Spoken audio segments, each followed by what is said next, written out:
ശർക്കര പന്തലിൽ തേന്മഴ ചൊരിയും ചക്രവർത്തി കുമാര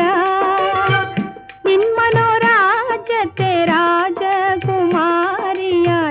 വന്നു നിൽക്കാനൊരു